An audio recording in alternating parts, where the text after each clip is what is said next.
and set again here this day, November 13th, 2017. Trust everybody had a good long weekend here for our Remembrance Day, where we took time to remember all of our fallen comrades and veterans throughout the country. We're now starting off with our council chamber meeting on this evening. We've got quite a few things on the agenda, but to start off with, we're going to ask for the approval of the minutes of the regular council meeting held October 23rd, 2017. I'll move that, Your Worship. Do I have a seconder? I'll second that, Your Worship. Call the question. All in favor? Approved. Are there any additions to the agenda? At this point in time, there are no additions to the agenda, so we'll move forward. We have no public hearings and notices.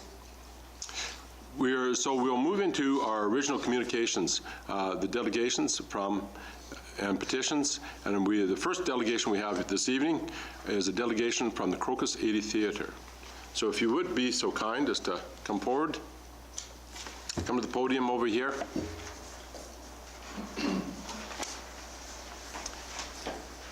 We can go on from there. All right, you can pull the mic down and, all right. And just state your name and. Absolutely. Your Worship, Council members, I'm Connie Nightingale. I'm the chairperson for Crocus 80 Theatre, and I have here with me today Sean Riley. He's one of our members of the troupe and also our treasurer this year. We come before you today, as you might have heard, we're planning to host the Provincial Theatre Festival in 2018 here in our wonderful community. And it's actually the first time Crocus 80 will be using the Cognate Centre and gracing that stage. And along with Crocus 80, there will be 6 other troupes, the best troupes in the province, bringing their best work to our community to compete. Prior to us coming here today, I did send out an information package. Did you guys all get this? Yes. Oh, great, because I didn't memorize it. I am an actor, but I didn't want to go too far, get too ahead of myself. This year, Crocus 80 is doing something remarkably different. Every year when we go to competition, we take our strongest adult actors because taking youth on the road with us is not feasible financially, or I mean, and sounds like a lot of work. But because it's in our hometown this year, Crocus 80 is focusing specifically on our youth to bring them up to the ranks of that of our adults and compete them against the 7 best troupes in our province. As you've seen from the package that we provided from you, we're expecting an economical influx of at least $50,000 into our community, and that's without gauging shopping or restaurants, because I just couldn't find those statistics anywhere. We're asking the City of Weyburn to actually invest $2,000 into this festival, an investment in our youth and an investment into the troupe itself as a result. We're also asking to have the week of April 1 to 8, 2018 proclaimed Theatre Festival Week within our community, just to help spread that word. And we're actually here just, to inform you guys, make sure we answer any questions you might have, considering this is a provincial festival that's coming here, and I don't expect any of you have really gone out to any of the festivals in the past. Perhaps one in 2005 that was hosted. We're not sure. Oh, geez, do you have something to say? Sure. Great. In my experience in this town, I mean, I've been here 3 years, and I've seen there's quite a bit of events that happen provincially in this town when it comes to sports specifically, which is amazing for the children in this town. Crocus 80 and Theatre Group is something that is building momentum since the past year. I was able to work very closely in the last youth theater production of Robert Munch, and the reception was phenomenal. Anybody who was able to see it or hear about it saw that our youth just outperformed, and it was an amazing feeling to be a part of. So we are hoping that by stepping up the level of competition to our youth, and when we say youth, we're looking at children between the ages of 6 to usually 30, but as of right now, it looks like we're capping it off at 14. So true youth. And I mean, for us, it's an amazing opportunity for these kids to be able to show what they got, and for Weyburn to show the rest of the province how extremely talented and skilled our youth actors are. As Connie said, bringing in to the economy, average of $50,000 is what most towns who have hosted this have gotten, and most other towns that have hosted it could even have been smaller than ours. So I think the reception's going to be good. We're going to take part in different venues. So as she said, the Cognizant Center will be the main venue for the shows. We have our green room after parties, which will be using the Tommy Douglas Center. We'll be using the Royal Canadian Legion. So the wealth is being spread to most of the businesses in this town. Plus, we're hoping that most people who come in are going to go and do their shopping and eating around town at our establishment. So the $2,000 we are asking for is just going to literally be used for anything from costumes to stage design to makeup, even for the children. We're not sure yet, but if we get it, it's definitely a huge asset for us. I want to add, you know, we've had some of our members go places. We're on the radar. When I directed W.O. Mitchell, Jake and the Kid, Changing of the Seasons, a few years back, that was one of our larger youth performances. It was a professional theater school from out of Alberta that had actually approached Crocus 80 at that time and said, like, you guys are on our radar. And they gave us a list of youth that they're keeping their eyes on as they come up through our program. We've been in contact with Trina Keating. She participated in the 2005 theater production when it was hosted provincially here. That was something that went on her resume before she went off into the world. And most recently, Keisha Machenko. She helped lead our youth theater 2 years ago, and once again, it's something that went on her resume prior to going off to study the arts. So we know we're doing a good thing, and we know we're a solid investment. We operate on volunteers and volunteers alone. Myself and Sean, we were the ones that did the Robert Munch this year, and we have 8 more rights to Robert Munch's work. One of the ways we got the rights to Robert Munch, actually, it's quite a privilege for us, was because of the W.O. Mitchell, Jake and the Kid. I found out actually just this weekend, I was off at a theater festival, that W.O. Mitchell doesn't gives his work out to just anybody, and that it was actually, of course we knew it was an honor, but it was actually voiced upon us one more time just this weekend how big of an honor it really was for us as Crocus 80 and Weyburn to have the opportunity to have produced that. Yeah, do you guys have any questions for us? So again, that's from, it'll be from the 1st of April to the 8th of April in Weyburn? Yes, 2018, yeah. 2018. Thank you, Worship. First of all, Sean and Connie, thank you very much for the work you do with Crocus 80 Theatre in our community. Very much appreciative. You get $1,200 from SAS lottery grants from the city already. You had $1,500 in previous years. In this 17-18 season, you get $1,200. That's correct. So would I be correct in saying that to make it to 2,000, if we made it another 800, would that be suffice? See, that $1,200, that is actually what paid for the royalties and set of Robert Munch. Okay. Yeah. So you requested an additional 2,000? Correct. Yeah, for 2018. Yeah. Mr. Van Betju. Thank you. Thanks, Connie, Sean. How many youth are involved in the Crocus 80 Theatre? Do you have an approximate? Sure. This summer we had 26 acting youth on stage, but you know, that's an illusion because it's not all about the acting. So we had approximately 35 youth participate this summer. Thank you. Mr. Wheeler? Yeah, just making sure it's on. I don't want to be that guy. I like the idea. That's just curious as how many people would actually be involved in the actual performances and Sure, so our local performance? Overall. Or overall? Okay, so we're gauging that we're going to have at least 50 people involved in the theater performances. That would be our crew and all the other crews that are coming to town.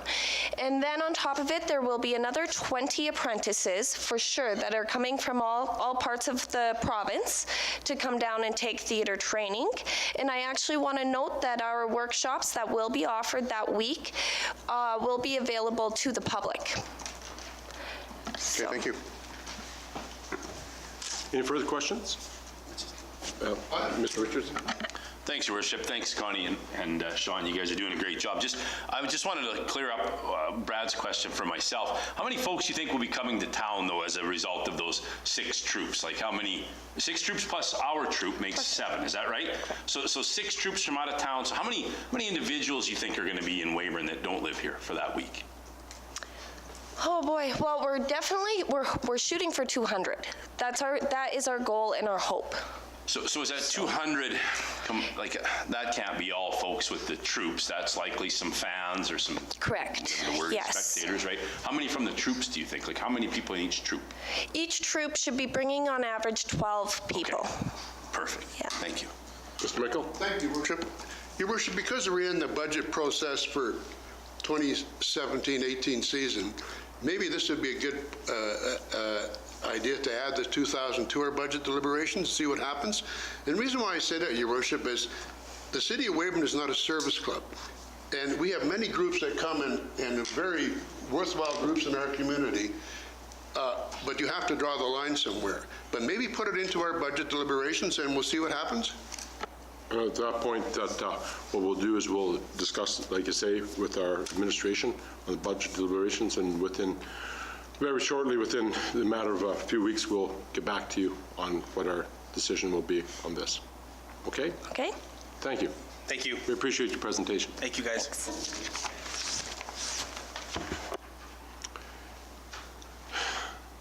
The next letter and communication to us, to council, was a letter from a citizen regarding water consumption. If you could really, please read that letter in to us. Thank you, Your Worship. I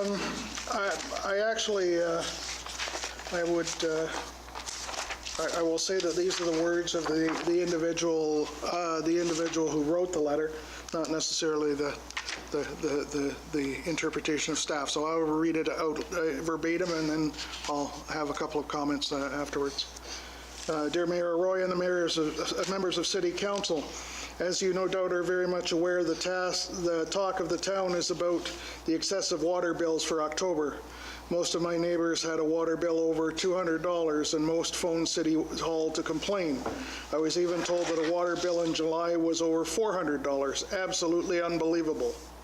At the beginning of summer, the city announced that instead of rationing, the city would not be giving the usual summer rates for water. With the severe dry season, this put the onus on the citizens of Weyburn, the taxpayers, to keep the city from looking like a parched desert. The high bills were definitely related to water use, but when I examined mine, there was a serious problem with the sewer usage. For 6 months a year, my sewer usage was $8.64, and for 3 months, even lower. In October, it was $64.84. This makes it very clear that most of the water used did not go into the sewer system, but into the ground. To not take this into consideration is not only unfair, but extremely unjust and almost fraudulent. The city has an obligation to adjust all water bills for the water that went into the ground and not into the sewers. You must also do a study over the winter to avoid this problem next year.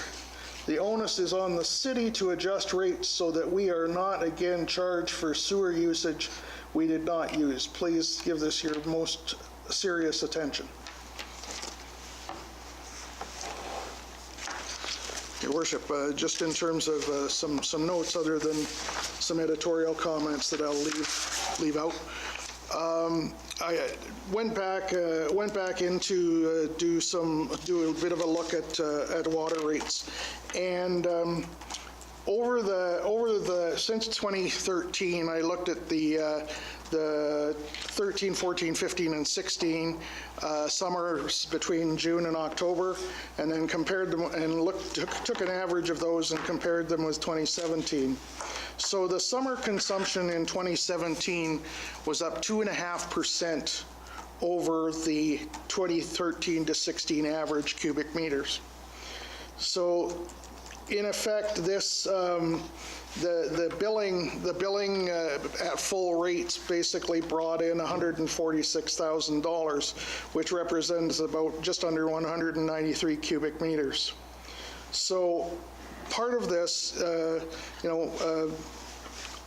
haven't been a part of discussions with respect to water, but I would make a couple of observations. Number one is that the use of potable water for lawn watering is not the best use of money, no matter who's paying for it. And I would suggest that water conservation measures are things that are important that as a city we should be looking at and certainly supporting.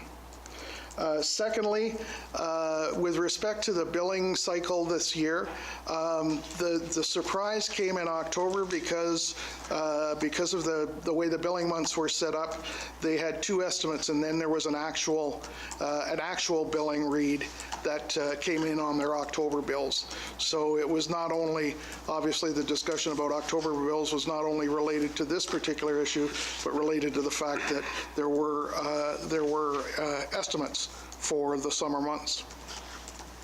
One of the things I would note is that we know that with the introduction of new water meters, that this will assist the public in monitoring, regulating their use and the conservation of water. I think that the issue for us is that generally that potable water is not the best solution for watering lawns, plants, gardens. And so that, even in a dry year, where there's an obvious need to maybe use more potable water, at the end of the day, I think it's not the purpose of setting rates to ensure that there's potable water available for gardening and lawns in the summer. That's just a piece that council will need to take into consideration if it's going to look at what it's going to do in the future. Thank you, Your Worship. Comments, gentlemen? Mr. Mickle. If I may comment, first of all, thank you, Claire, for the letter. But, Your Worship, in 2016, we had water restrictions for the city of Weyburn with summer rates. But in 2017, we had no water restrictions, and we deleted the summer rates. That's probably some of the confusion or some of the offside or the different numbers that we're receiving today. So would it be fair to say that with our water supply as it stands today, maybe going forward we have to have restrictions? But I still think with restrictions we also need a summer rate when you water from, say, May to the end of August. We used to have that, and this was the first year, I believe, in 2017 that we didn't have that, and that's some of the confusion. Comments? Mr. Van Bish. Thank you, Your Worship. I agree. I think as a council we should probably in the early spring look again at conservation rates, and it was more, I don't even think we called it conservation, we called it common sense water usage. I don't know that we need to put the summer rates back on. As our city administrator stated, that I think when you got people that are out there, there's a certain amount of people that are watering sidewalks and driveways and not watching the watering of their grass, and that's where a lot of the waste is going. I'd be very interested to see some comparable numbers to see what the actual difference is, because I don't think it's near as dramatic as what a lot of the residents think. I would be surprised if it's an actual 10 or 15% increase rather than this dramatic increase that this one resident has encountered, and I think mostly because of the estimates and then the actual has made it look far more overblown than what it is. Thanks, Your Worship. I agree with Councillor Van Betju. I wouldn't support going back to the summer rates at this point, I don't think. And I would say it because of this. I think we need a more fulsome discussion around the difference between this year and last year. You know, if you want to take an individual like this lady who's written the letter, you know, how many cubic meters did she use last year? And what was her volume and what was the cost that she paid versus this year? I think to look at something in isolation isn't good. And I think that also as stewards of the water, and our city manager said it clearly, it is never efficient when we treat water for human consumption and then put it on our lawn. That's never going to be efficient. So we have to be conscious that that's what we're doing. So I concur. I think we need to dig deeper on this to make sure we understand what we're voting on or talking about. Any other comments? I just have a few comments here myself.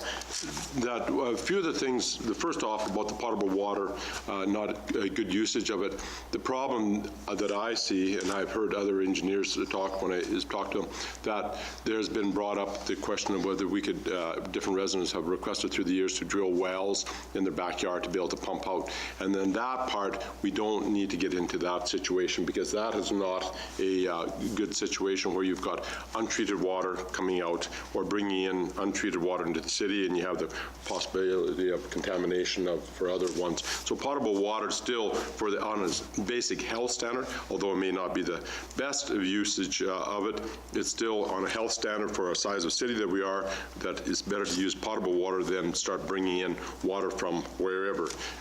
The second thing is, I don't think that as government is, my idea is that we don't need to have the least amount of government regulation, the best. So to have a regulation put in that we have to have a bylaw to make people conserve it, we are not the ones that should be enforcing it. People should be using their own, as you had said, Mr. Van Betju, a common sense attitude towards water conservation, that not to be putting the water on and leaving it on overnight, and in the morning you've got to flood out the front of your door and then be upset because your water bill is so high, and so that becomes the other one. Then the last thing that I would really like people to, and I think I'll put it towards Laura over here, that where in comparison to what we have for water rates, we are still one of the lowest water rates in the province. If you compare us towards our neighbor, Estevan, on there, what is the, do you have any comparisons?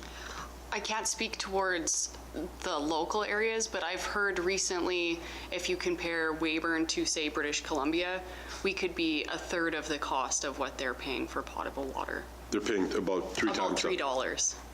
A lot more. In some areas, So we have a very, and the other thing that to carry on with Mr. Hardy, just to make sure there's clarity, when we get these new water meters in, and I've heard there's a bit of issues that the people aren't showing up when they're supposed to on these, put the meters in, but be patient, the new meters are coming in. When we get the new meters in, there's going to be another kind of flow back because these meters are now going to be very accurate compared to what our old meters are. So the water rates may seem like they're going to go up again, but they're really, what they're doing is you're actually paying for what you are using because these are new and accurate and you're going to be able to see this. Comments, Mr. Hardy? Your Worship, you're correct in the sense that newer water meters are more accurate and older meters are less accurate, and so that people may find as a result of having new meters put in that they may have a larger water bill and still think they're using the same amount, or could basically feel that they're using the same amount, but the meter is catching all of the water being used. Secondly, yes, there are a number of cities within Saskatchewan who have to bring water in at a much higher rate.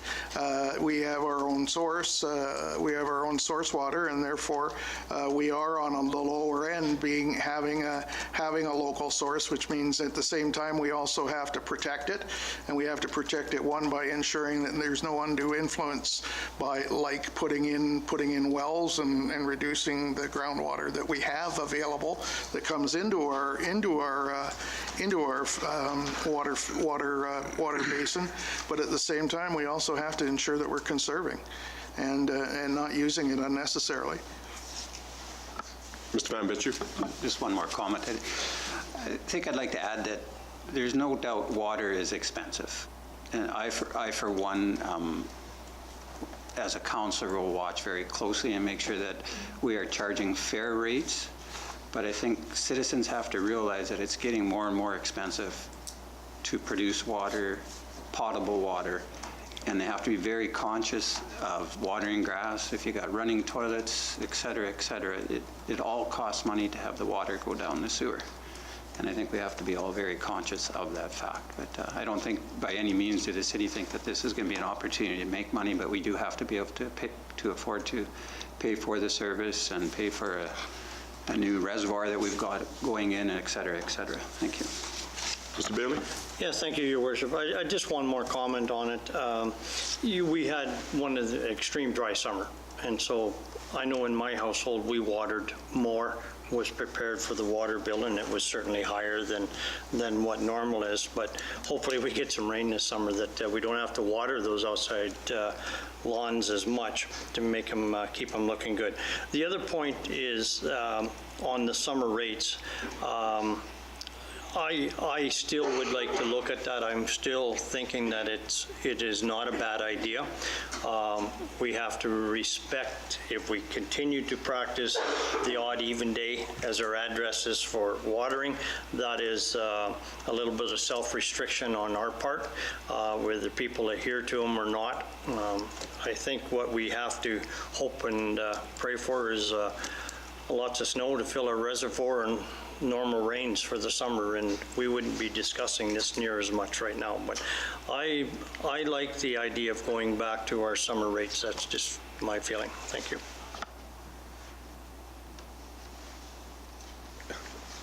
I will have to disagree with you on that one, because the self-imposing, because it becomes that there are some people that simply won't follow the rules, and then it becomes this enforcement thing that becomes a nightmare to do. So, and to treat everyone fairly, if you just simply have to run the rates and you pay for what you use on it, and it just becomes there. But this is again another matter that we as council will discuss here in the future. Mr. Wheeler? Yeah, I tend to agree with you. I don't think it should be a bylaw. I think people need to understand conservation, the importance of it. Most people, I have new grass, and I did everything in my power to keep it alive throughout the summer, and I spent a lot of money on water, and all it did was barely keep it alive, whereas natural sources of water work better than city water. So I think educating people to understand the importance of conserving water, capturing rainwater, and utilizing that, it's the way to go. And I think it is a big burden on the city infrastructure, the water utility service, to provide water when half the city's water in their lawn. So I think the water is best utilized for potable water for human consumption rather than pour it on a lawn. It does cost a lot of money to upgrade and maintain, so I think it's in our best interest to just concentrate on conservation rather than writing bylaws. Any further comments? This will be a thing that we will discuss again probably within the future, within our priorities, and make decisions and go forward. But for now, we'll close off on Mr. Hardy. Yeah, I'd just like either a motion to receive or to refer it back to staff for a future report. Do you have a motion to receive? Your Worship, I'll make a motion to receive that letter and also to send this back to the staff so that we can get a more fulsome discussion. I'll second that, Your Worship. Any further questions, discussions? Call the question. All in favor? Carried unanimously. We'll now move forward to reports of council. The Airport Board, if we could have Mr. Mickle. Thank you, Worship. The Airport Board met on Friday, October the 20th, 8 a.m. at City Hall, and here's some of the business from that meeting. Under safety management reports, this is good news, there was no reports. Under maintenance items, which fall under the CAP funding program, I'm not going to go into detail, Your Worship. I'll just summarize this. The lighting, taxiway fixtures are to be ordered. Most of that is done, Laura, that's correct. Fencing, Laura assures me, our assistant engineer, this will be completed by the end of November of 2017. The line painting has been completed. And snow removal RFQ, this is on our agenda item B, Your Worship, and it'll be addressed at that time. Under manager's report, windstock is being replaced at the north entrance. And we'd also like to see some anchors put down in front of the airport lounge, possibly before winter, but this may have some interference with snow removal, so we have to have a further look at that. The aircraft movements, Your Worship, in September, there were 62 local and 34 visiting with 2 air ambulance. And our next airport meeting is this Friday, 8 o'clock at City Hall. Thank you. Any questions? No questions? We go on to our water treatment report. Councillor Bailey. Thank you, Your Worship. We're back to water discussion here, but I have our report from our water Chivir sending in and testing all bacterial logical samples that were taken showing non-detectable for E. coli and coliform. The monthly report was submitted to the Environmental Protection Officer for their review and filed in accordance with the requirements of our operating permit.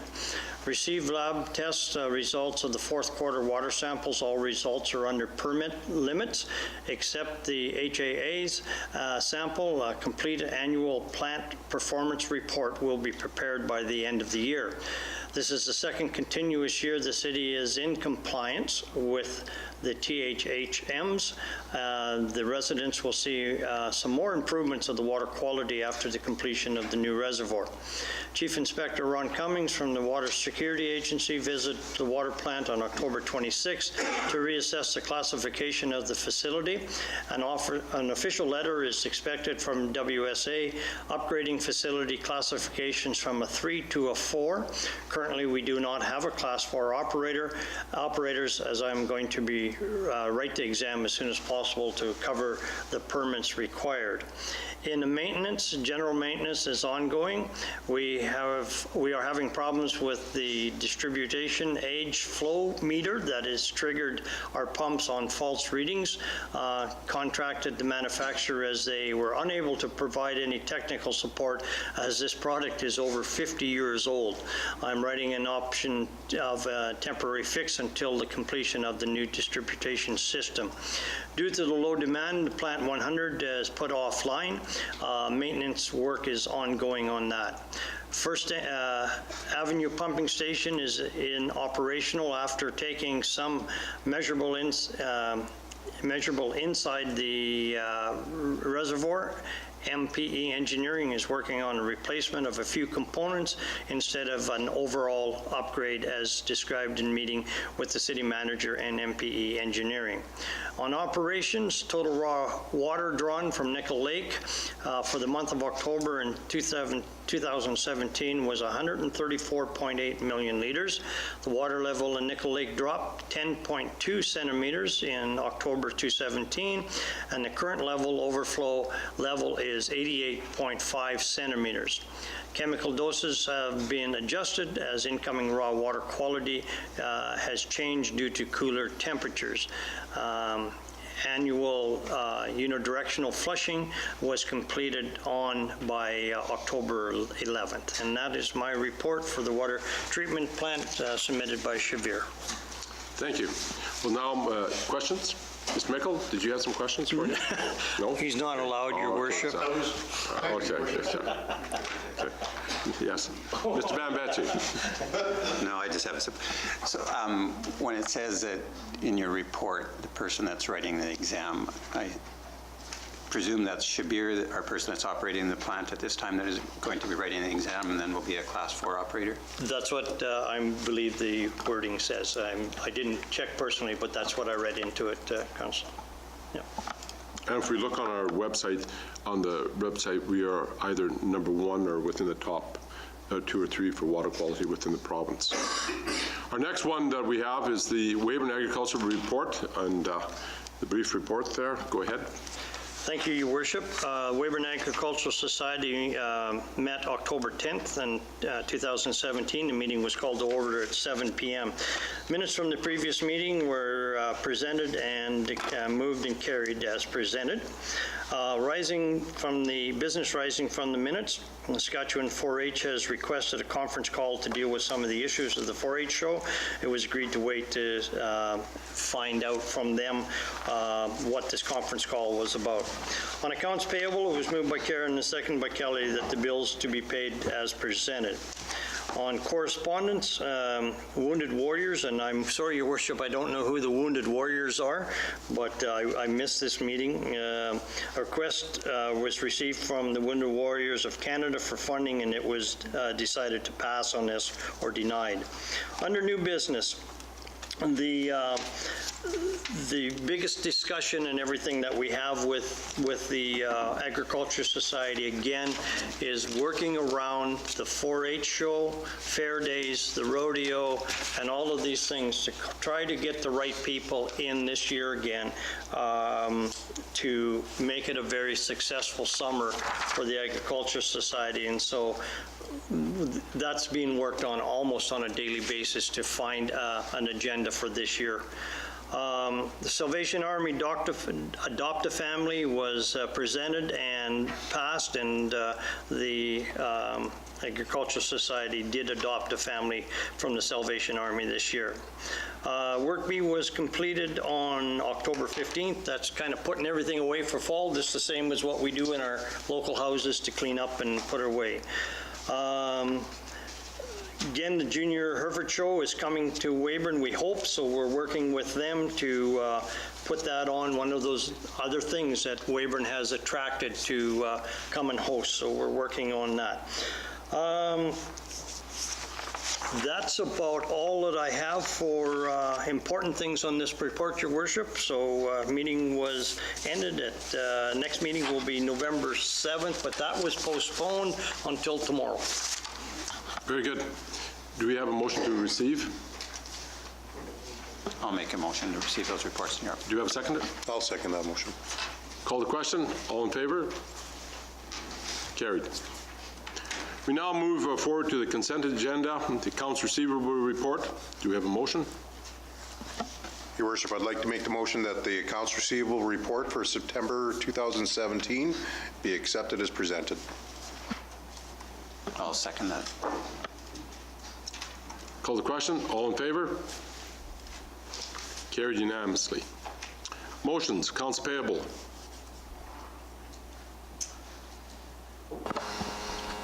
I'll make a motion that the purchases in the amount of $8,499,328.75 from October 20th to November 7th, 2017 be passed for payment. Do you have a seconder? I'll second that, Your Worship. Call the question. All in favor? Carried unanimously. Our next motion is snow removal, airport snow removal. Mr. Hardy. Your Worship, I'll defer to the Assistant Engineer on this report. To give you some background on the airport snow removal is completed as required at the Weyburn Airport on the airport access road, the parking and airplane staging area in front of the airport lounge, the primary runway, taxiways, and on the aprons. So in previous years, this work has been completed in combination of city staff and local contractors. And for this year, the snow removal services, we've considered awarding to one primary contractor through a competitive bid process. This will ensure that it's a fair contractor selection process, and we'll get the best possible price and the overall increased level of service. So On October 16th, 2017, a request for quotation was posted on the city's website and was emailed directly to local contractors. And 3 contractors responded with quotations. They were A&B Concrete, Jerry Manil Limited, and NT Excavating. And the quotations for utilization of a grader for snow removal were as follows. A&B Concrete at $140 per hour, Jerry Manil Limited at $190 per hour, and NT Excavating at $150 per hour. And snow removal is primarily completed through the use of a grader. However, a snow blower is used around the runway and taxiway lights as required. So my recommendation is that the quotation from A&B Concrete to complete snow removal at the airport in the winter of 2017-2018, primarily utilizing a grader at a rate of $140 per hour, be accepted. Question, Mr. Mickle. Thanks for your background, Laura. I'm prepared to make a motion that the quotation from A&B Concrete to provide snow removal at the Weyburn Airport for the 2017-18 winter season, primarily utilizing a grader at the rate of $140 per hour, be accepted as presented. Do you have a second? I'll second that, Your Worship. Discussion? Mr. Winters. Yeah, thanks, Your Worship. Just one question, Laura. I'm not sure I understood. Previously, we didn't do the snow removal this way at the airport. How was it done before? Previously, the city staff would respond first, and if they were unavailable, a contractor would then be contacted. But we used a variety of different local contractors. So the desire to change is just for a more efficient process?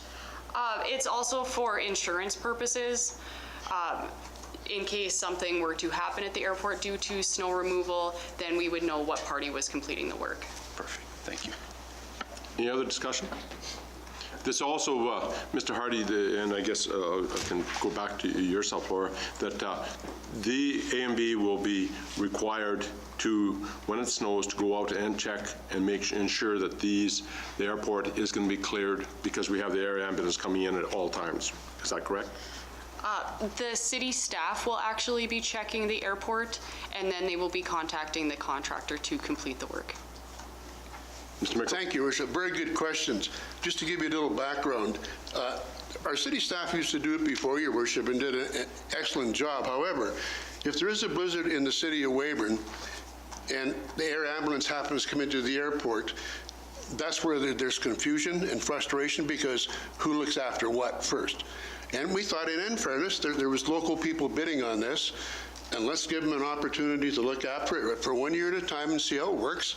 This will take the pressure off our people that try to keep our citizens happy here, but we also have to keep the runway open for air ambulance. So this is a very important step, and I'm glad we're going this route. And it's important to understand that the air ambulance, they're not on schedule. They can happen anytime, and we have to have this airport ready. And this is a part of our growing into a city and acting like a city as opposed to in a rural area. And we have to make sure we maintain our airports and have a good airport, a functioning airport, so planes can come in at any time of the day or night. Let's call the question. All in favor? Carried unanimously. Thank you for your input. We now go on to, there's no introduction of bylaws. We go on to old business, and the first piece of old business is the columbarium proposal from Fletcher Funeral Chapel. I believe there was a question as to something. Do you have the question that was to be researched? Yes, Your Worship. There was the report to council asking for some supplemental information was provided by council in terms of who the columbarium manufacturer is, in terms of their number of years of business, and the questions with respect to the quality and the information as to what the makeup of the niches are there, and that's been provided to you, as well as the fact that there is an unlimited warranty for their columbarium. Aquarium product, which I think was the other issue that was raised. So I think we've answered all of council's questions with that, unless there's something else that's come up. The recommendation has been provided, was previously provided by staff. Mr. Van Betju, I believe, was it you that raised the question? It was myself that raised the question, and I thank staff for getting that information, and I think the information provided has stated that we have a quality product going in and not something that the city is going to have to worry about servicing 20, 30, 40 years down the road. So again, I thank the staff for providing that information. Mr. Bailey? Yeah, with that, Your Worship, I would like to move that the proposal of Fletcher Funeral Chapel for the establishment of a 40-niche unit columbarium at Hillcrest Cemetery with the terms as provided be passed. Do we have a seconder? Your worship, I'd like to second that motion. Actually, Your Worship, this is a table motion. This is a postponed motion from the October 23rd meeting, and that exact motion was moved by Councillor Bailey on October 23rd, with Councillor Richards seconding it, and it is the exact motion that Councillor Bailey just read. So with that, we have Councillor Bailey moving and Councillor Richards seconding on October 23rd, so they just need to vote on it tonight. Okay. And with that, then, any more discussion? Call the question. All in favor? Carried unanimously. Very good. The next piece of old business is an update on our clean water and wastewater funding.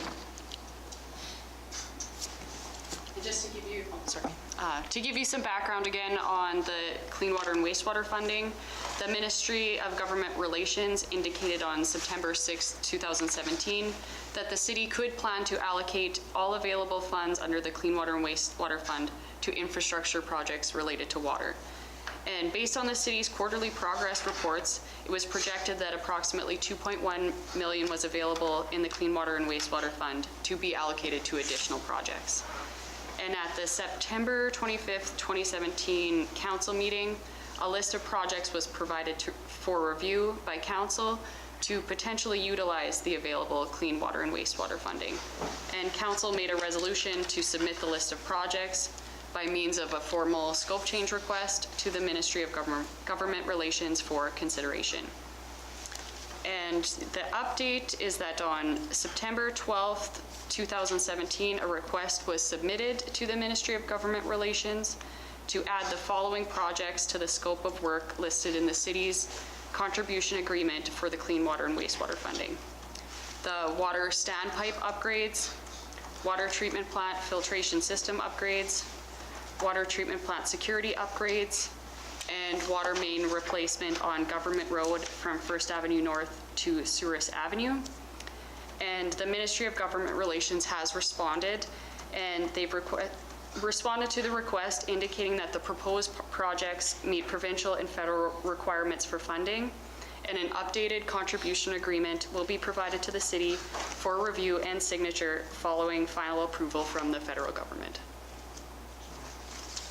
So that is very, very good. Could you just repeat those one more time for our citizens at home? You know, the Yes. ones because there's the four projects. Yes, the four projects the first one is the water standpipe upgrade. So that is the water pump on the corner of 16th Street and Railway Avenue by the Public Workshop.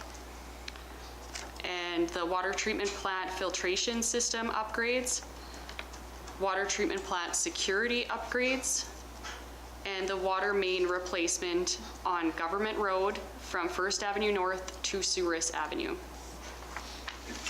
Very good. So that'll be a long time improvement, waiting for improvement. We're going to be able to get that done. So very good.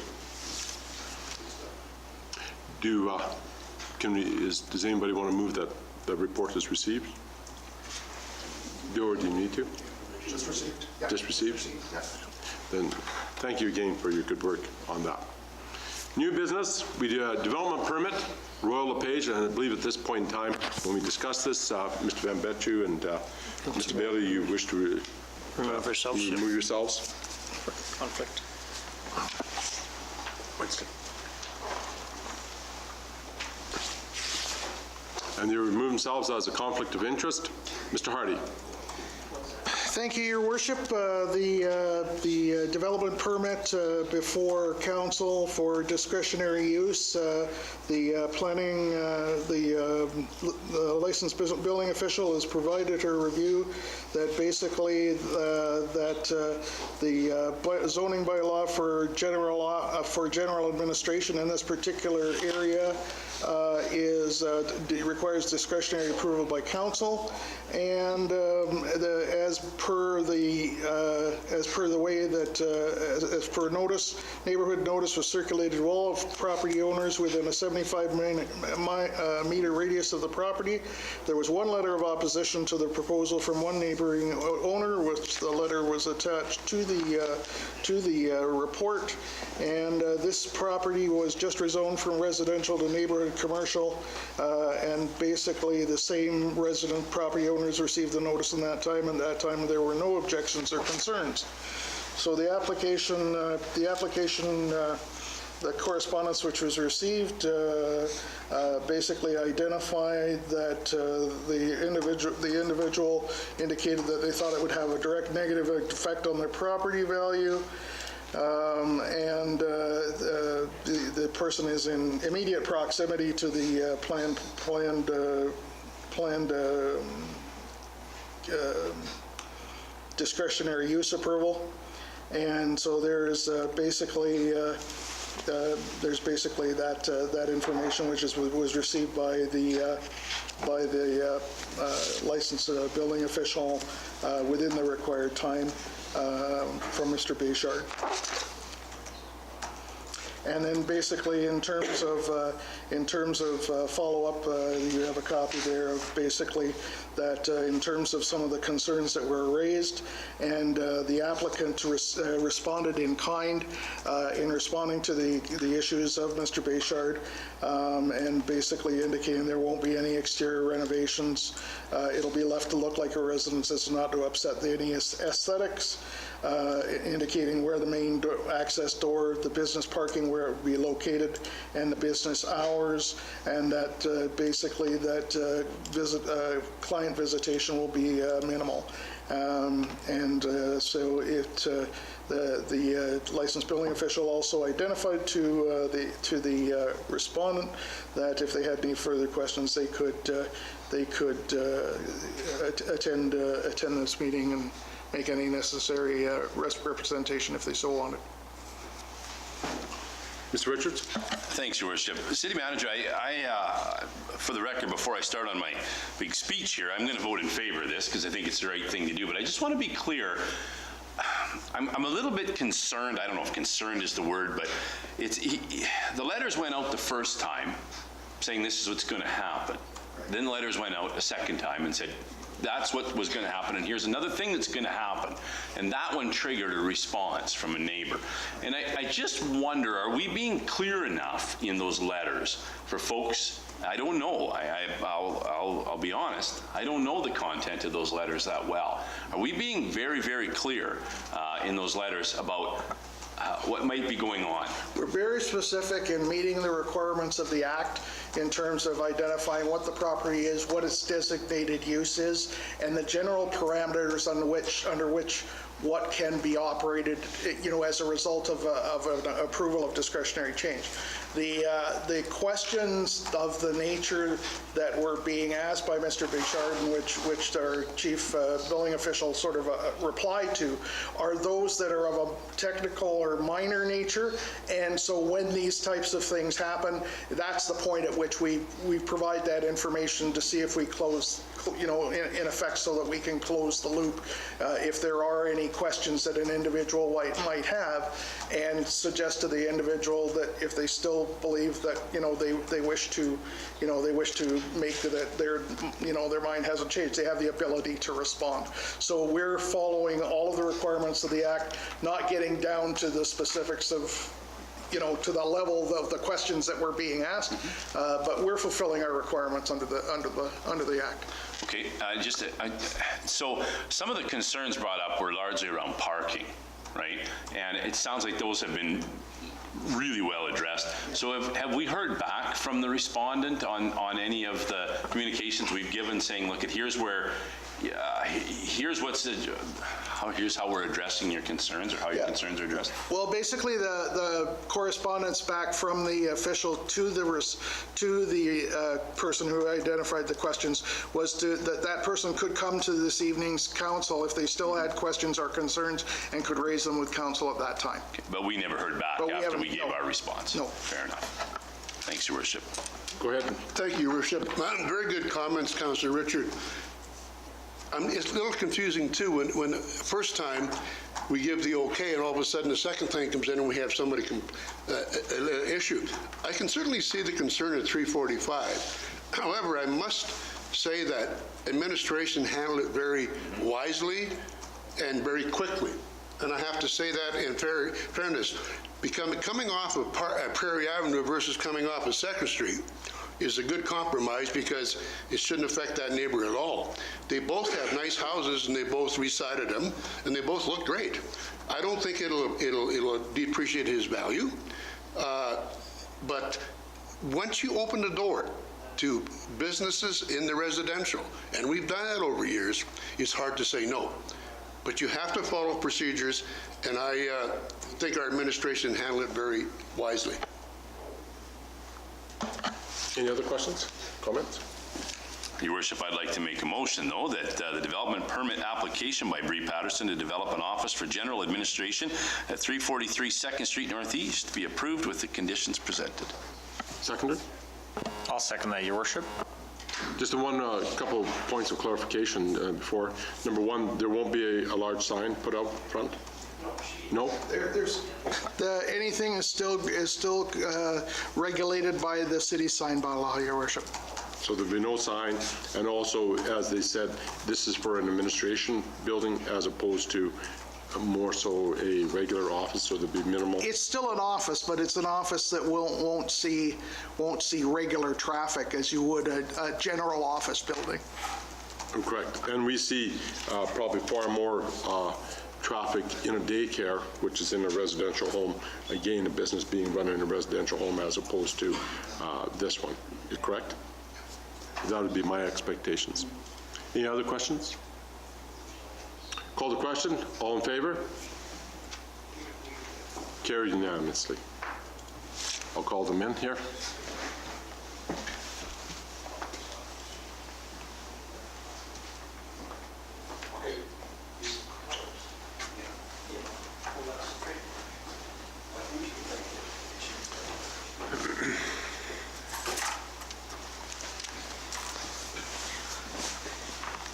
Second piece of new business, Weyburn landfill design. Your Worship, I'm going to turn this over to the assistant engineer to provide some information. This is going to be a multi-part process, and while the recommendation is one that we hope council will eventually adopt, we want to ensure that council is properly provided with information, and to that end, the assistant engineer will give you a sense as to what the next steps are with this. So again, to give you some background on this topic, in August 2016, Sean Abram, the former Director of Engineering, recommended to Council that consulting services be provided by Sperling Hansen Associated to produce a landfill operations plan for the Weyburn landfill. And this recommendation was made based on input from city staff as well as the Environmental Committee. And council made a resolution to follow through with this landfill study. And final copies of the study were received at the city on September 29th, 2017. The main report is the Landfill Design Operations and Closure Plan.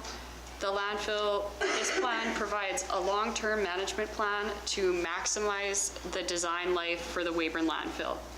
It provides life cycle costs for the landfill operation, strategy for reducing operating costs, and practices to maintain compliance with environmental agency requirements. The report also provides detailed plans for progressive landfill closure for either a 5-phase or a 6-phase filling plan. Sperling Hansen will be providing a presentation to council and staff to compare the proposed 5-phase and 6-phase filling plans as well as answer any questions that may arise. The Weyburn Landfill Design Operations and Closure Plan will remain on file for reference purposes and can be provided to council, staff, or the public upon request. And the second document is the detailed 5-year plan. And it provides a list of operational guidelines and capital projects to be implemented to follow the recommended long-term management plan. If the city follows the detailed 5-year plan, the existing landfill will be utilized for as long as reasonably possible prior to requiring final closure. The plan also provides a recommended tipping fee structure that has been set based on the life cycle cost of operating and monitoring the landfill. Implementing a tipping fee that recovers the cost of operating the landfill for its full life cycle will ensure a sustainable landfill that will not be a burden to Weyburn residents in the future.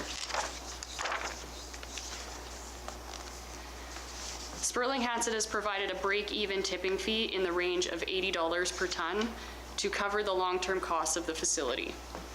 It has been proposed by city staff and Tom Williams of Walker Projects that the landfill tipping fee be increased gradually over a multi-year period to ease the impact of on landfill users. The current rate by ton for waste disposal is $46. The proposed rate by ton to be implemented January 1st, 2018 is $60. This rate is also proposed to increase again in 2020 and 2022 to $75 and $85 respectively. The Weyburn landfill is a regional facility that does not place restrictions on parties utilizing the landfill. The tipping fee currently does not allow for full cost recovery for facility operation. Therefore, the landfill is currently subsidized by the ratepayer.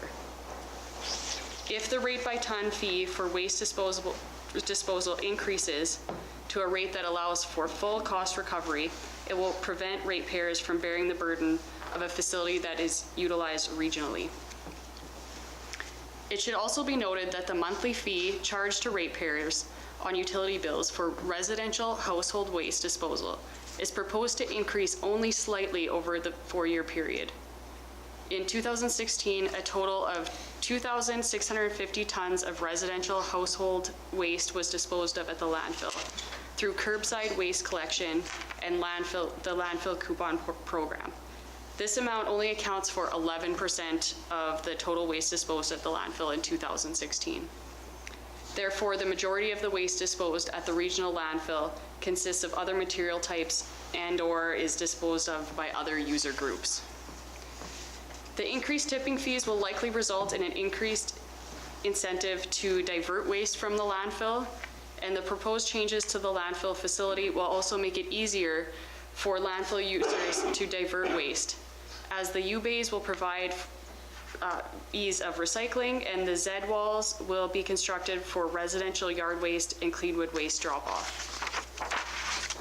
So it's my recommendation that the city receive the Weyburn Landfill Design Operations and Closure Plan and adopt the City of Weyburn Landfill Detailed 5-Year Plan prepared by Sperling Hansen Associates. And it is our intent to implement the tipping fee structure proposed in the City of Weyburn Landfill Detailed 5-Year Plan commencing on January 1st, 2018, and a recommendation to amend the bylaw regulating the collection, removal, and disposal of solid waste and other refuse will be presented at the December 11th, 2017 council meeting for consideration. Mr. Van Betcher? Your Worship, I'd like to make a motion that the City of Weyburn receive the Weyburn Landfill Design, Operations, and Closure Plan and adopt the City of Weyburn Landfill Detailed 5-Year Plan prepared by Sperling Hansen Associates. Your Worship, I'd like to second that motion. Discussion? Mr. Ritchie? Thanks, Your Worship. Only just one thing, and I know you'll do it when we come back to look at these rates on December 11th. Will you get us some rates from around the province just so we've got something to sort of be compared to? Yes, I can provide that. I knew you would. Thank you. Any other comments? Mr. Hardy? No comment.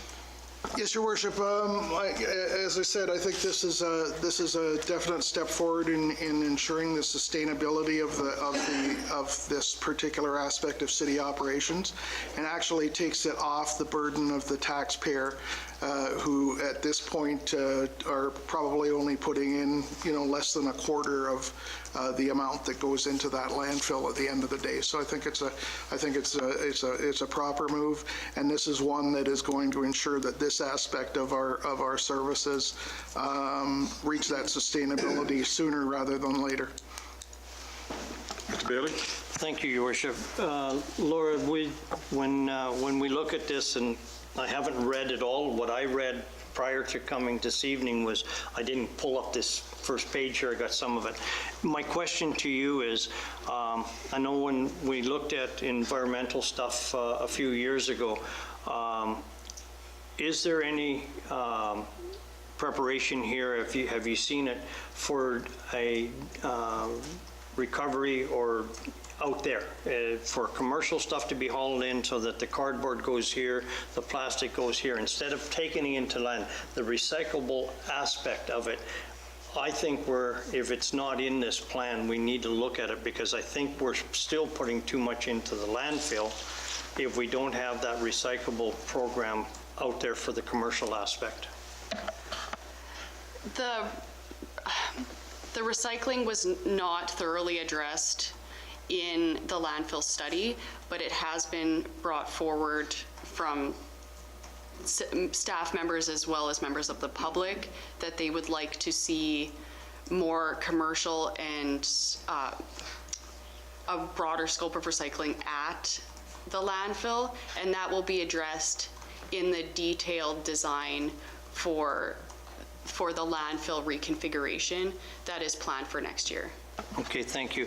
I guess what I'm coming to, when you go out there and you see a large dump of cardboard, which is very hard to get rid of, and saying, why is this not going into a recyclable program for the commercial aspect of our city right here and right now? And it means maybe a building, it means a facility to do this in, it means staffing for it. But if it takes the years of extending our lifespan from that 60 years into an 80-year project, we better be looking at it. Yes, and it will definitely be considered in the upcoming plans. Great, thank you. Mr. Van Betju? Thank you, Your Worship. When this proposal came across council a couple of years ago, I was against spending the $200,000 or whatever the price tag was. I thought it was totally ridiculous, because it was quite a bit higher than the previous. But in speaking to our assistant engineer and in her explaining to me what we've gained from this, the knowledge that we've gained, they've put out a specific plan to extend the life of our landfill, which is going to pay dividends for ourselves and generations to come. I think again, environmentally and the sustainability of the landfill is very important, because it is extremely expensive to replace, and this plan carried out will extend the lifetime of our landfill by 20 to 40 years, I believe, into that area. So I think it was money well spent, and we will move on forward and put the plan in place. Any other comments? Okay, go ahead, Mr. Hardy. Your Worship, the only thing I would say is that to add to Councillor Van Betju's point is that a new regional landfill was put in the area, in the Humboldt area, and that new landfill started at $2.2 million. So there's a lot to be gained by ensuring that we start now and getting the right use of that, the proper use of that landfill today to keep it going as long as we can. I think, and the other comments I'd like to make is that, just thinking about as you people were talking, number one, when you said that that is an old kind of stat of the 11% is all that we put in, I think that in the last 3-4 months of our recycling program, I would suspect that 11% has dropped even more so, because I know that we as council are going to have to discuss the idea of every other week of bi-weekly garbage pickup, because our garbage has dropped immensely. And the other thing that, as people look at these rates and listen to these rates of this $85 a ton, thinking that it's going to be astronomical, moving from $46 or $45 a ton for easy figuring, the idea again becomes this conservation. You talked about why people are dumping garbage. Well, if it moves up to $85 a ton, those people will start sorting their recyclables out. Instead of dumping cardboard, they can take it free to the recycling, and then it's half the price of it. It gets down to this whole idea again, user pay. If you want to be squanderous with your dumping garbage into our garbage dump, if you want to be squanderous with the water, then user pay, all these type of things. And this is where we don't have to have law enforcement and bylaw enforcement. We just simply user pay. Comments? I have one here. Just asked her, Laura, when Sterling Hansen comes to our December 11th meeting, will it be a public meeting for everybody to listen to? Yes, I would consider it a public presentation. Yeah. So they'll be coming on to our council meeting December 11th to give the full thing. And I ask anyone who wishes to come forward at that point in time to come forward and listen to it, sit in our here, and so that we have lots of room so we can listen to what is going to happen and how our landfill study is going to go. With that, call the question. All in favor? Carried unanimously. Our next one is the pump and valve inventory purchase for First Avenue Reservoir and Pump Station. Again, Assistant Engineer. And again, some background on this topic. The City of Weyburn has submitted a scope change request to the federal and provincial government to consider funding the upgrades to the First Avenue Reservoir and Pump Station under the city's National and Regional Projects Grant. The proposed project has a total eligible cost of $1,175,000. And following the scope change approval, the upgrades to the First Avenue Reservoir and Pump Station will be planned to commence after the completion of the reservoir expansion at the water treatment plant, to avoid potential risk associated with working on both projects simultaneously. The work will be planned to take place over the winter months when the demand on the water treatment plant is at its lowest. And in anticipation that the pump could potentially fail at the First Avenue Pump Station prior to the commencement of the upgrades, the purchase of a replacement pump and valves was planned. Request for quotation. MPE Engineering requested price quotes from three vendors to supply a replacement pump to be placed in inventory for emergency use at the First Avenue Pump Station. MPE has reviewed the quotes and the proposed pump specifications from each vendor and has recommended that the city purchase the Peerless pump from Mid-Continental Pump Supply Limited for the amount of $23,405. MPE Engineering also requested a price quote from one vendor to supply an isolation butterfly valve and a dual disc check valve to be placed in inventory. MPE has recommended that the city purchase the valves from Summit Valves and Controls, Inc. for the amount of $1,304 plus applicable taxes. Through your worship, just to add to this for council and the public's sake, you know, the fact that with the consistency, this pump and works that we're doing is being done as a measure of protection, a measure of safety for the city. If there were to be a failure at any time during the next little while, in effect, it takes us eight weeks to get a replacement pump in. And we're at a critical stage with some of the work that we're doing in expanding the reservoir. And so this is the reason why we're going ahead, and we've had the engineers work with our wastewater treatment plant supervisor to design a pump that will be used in any case throughout in terms of what will happen at the First Avenue pumping station eventually. So this is just a little bit of preventative, proactive maintenance in order to, if there was an issue, that we would be able to respond quickly at a critical juncture. A pre-purchase. Yep. Basically. And there are two motions, Your Worship, in this case, because there are two different vendors for two different things. Mr. Jessel? Yes, go ahead. Oh, Mr. Bailey? Sure, yes, I have a motion here, Your Worship, that the quotation to provide a replacement pump from Mid-Continental Pump Supply Limited in amount of $23,405 plus applicable taxes be approved. Do I have a second? I'll second that, Your Worship.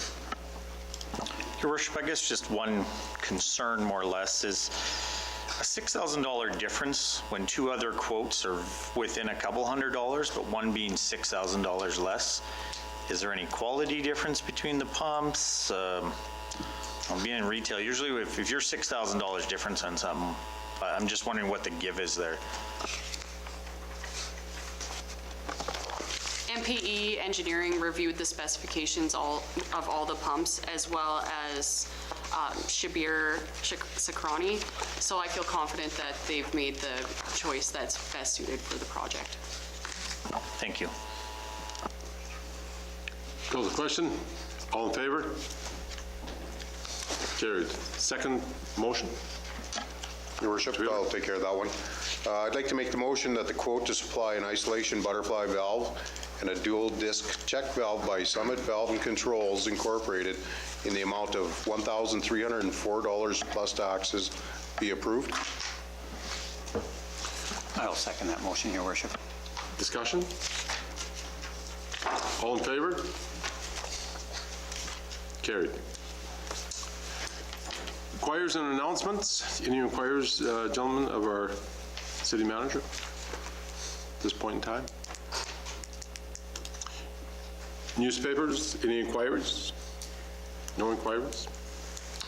Okay, announcements. We have, just want to point out, we have Mr. Field, Landon Field, in our gallery here tonight again, and he will, we will be moving forward with our youth council, and hopefully as things get the resolutions get passed here, by January, he'll be sitting at our table as a youth representative, non-voting, but he can participate and speak into it. So we appreciate you coming forward here and attending these meetings and seeing what is done in council, and we appreciate that very much. There's no notice of motions, committee as a whole, and with that, is there any other comments that anybody wishes to make? With that, we call this meeting adjourned.